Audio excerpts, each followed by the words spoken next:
بسم اللہ الرحمن الرحیم نحمدہ ونصلی ونسلم علی رسولہ الکریم۔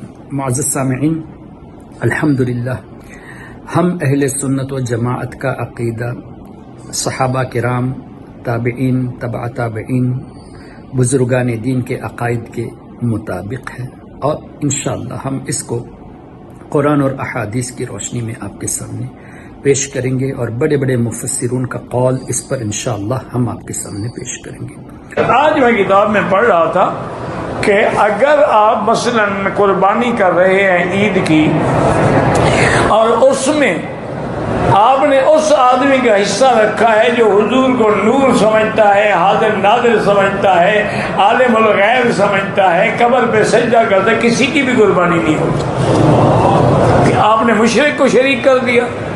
تو ہمارے تعلق سے یہ کہنا کہ اگر نبی پاک صلی اللہ تعالی علیہ وسلم کو کسی نے نور مان لیا تو وہ مشرک ہو گیا، حضور علیہ السلام کو حاضر اور ناظر یعنی ہمارے اعمال احوال کا گواہ مان لیا تو وہ بھی مشرک ہو گیا۔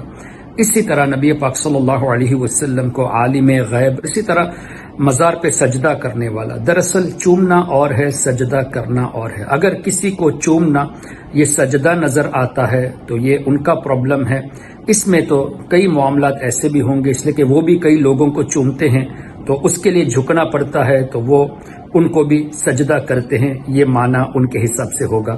اللہ تعالیٰ عقل سلیم عطا فرمائے۔ خیر، سب سے پہلے ہم نور کے تعلق سے ہم آپ کے سامنے بات پیش کرتے ہیں۔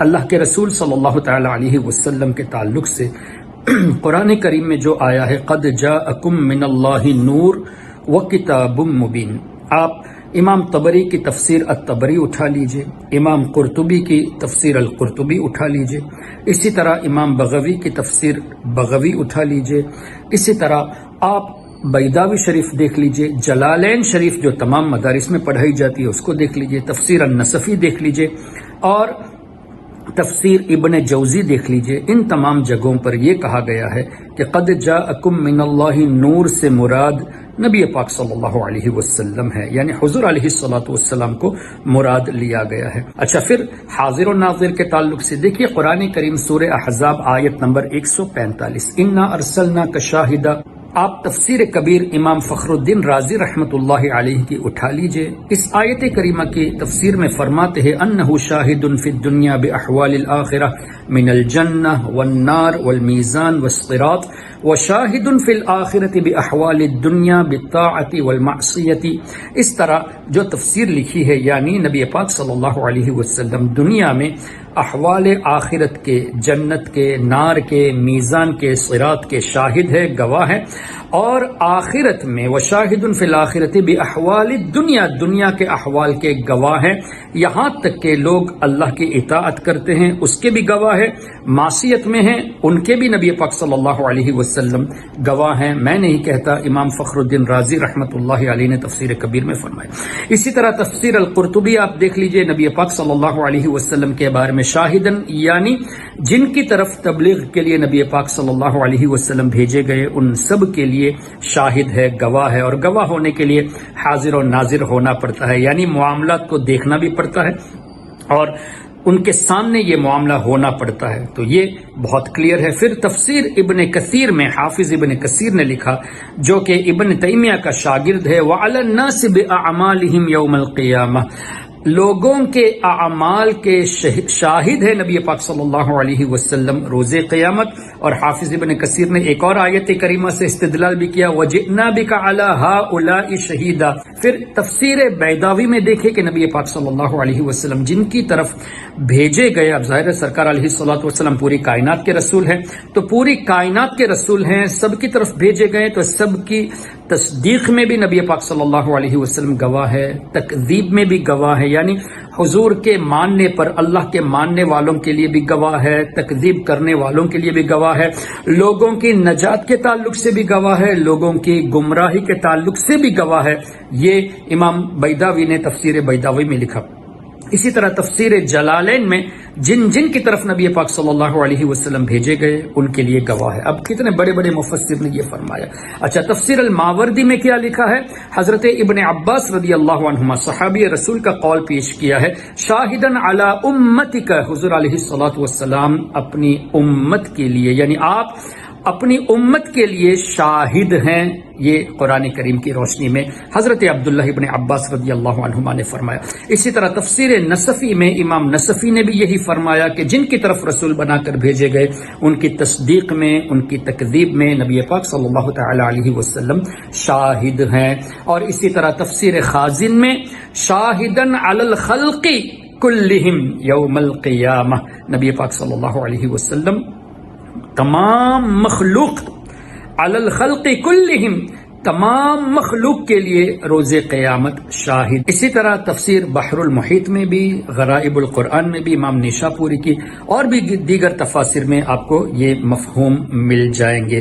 تو اب اس طرح کہنا کہ یہ عقیدہ رکھنے والا مشرک ہے، ان کے پیچھے نماز جائز نہیں، قربانی میں اگر شریک ہو جائے تو ان کی قربانی جائز نہیں، تو ان تمام مفسرین کو کیا آپ مشرک کہہ رہے ہیں؟ اور آگے بڑھتے ہیں علم غیب کے تعلق سے.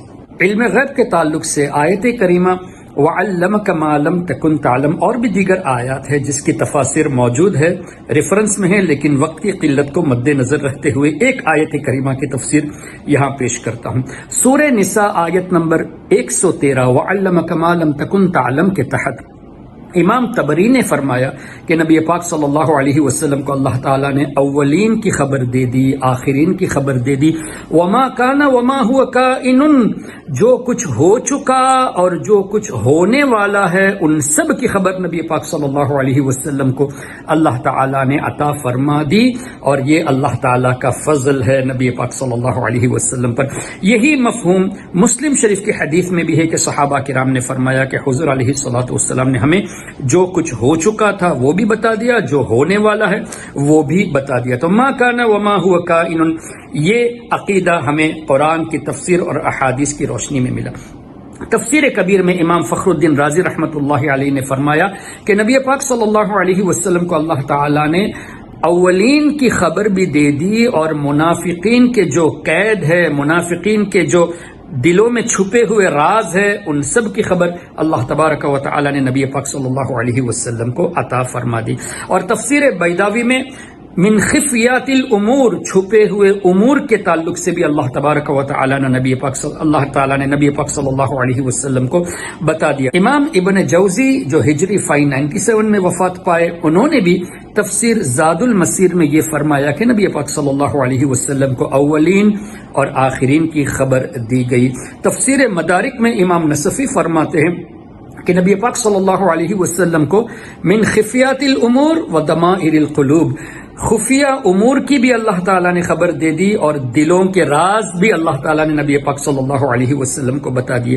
اسی طرح تفسیر خازن میں بھی یہ مفہوم ملے گا، تفسیر البحر المحیط میں بھی آپ کو یہ مفہوم ملے گا، اور امام جلال الدین سیوطی کی الدر المنثور میں بھی یہ مفہوم آپ کو ملے گا. جیسے علمہ اللہ بیان الدنیا والآخرہ، دنیا کا بیان بھی اللہ تعالیٰ نے حضور کو عطا فرما دیا، آخرت کا بیان بھی عطا فرما دیا. اب ہم ان سے پوچھتے ہیں جو لوگ یہ کہتے ہیں کہ حاضر و ناظر، علم غیب، نبی پاک صلی اللہ علیہ وسلم کو اللہ کا نور کہنا، یہ عقیدہ رکھنے والوں کو مشرک کہتے، تو ان تمام مفسرین کو مشرک کہہ کے، یعنی مسلمانوں کو، بزرگوں کو مشرک کہہ کے، مشرک کہنے والے پر اب کیا حکم ہوگا حدیث کی روشنی میں؟ اس لیے کہ جو کسی مسلمان کو کافر کہے اور وہ کافر نہ ہو تو کفر لوٹتا ہے.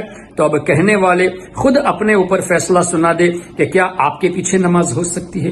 کیا آپ کی قربانی میں کوئی شریک ہو جائے تو ان کی قربانی ہوگی؟ اور کیا آپ اس لائق ہے کہ بڑے بڑے مفسرون اور محدثون کو مشرک کہہ کر، ان کے عقیدے پہ رہنے والے تمام مسلمانوں کو مشرک کہہ کر، کیا آپ اس لائق ہے کہ آپ مسند پہ بیٹھے اور لوگوں کو درس و تدریس کریں؟ اللہ تعالیٰ آپ جیسے شریر لوگوں سے ہماری حفاظت فرمائے، آمین. اگر آپ نے ابھی تک ہمارا چینل سبسکرائب نہیں کیا تو ہمارے چینل کو سبسکرائب کر لیں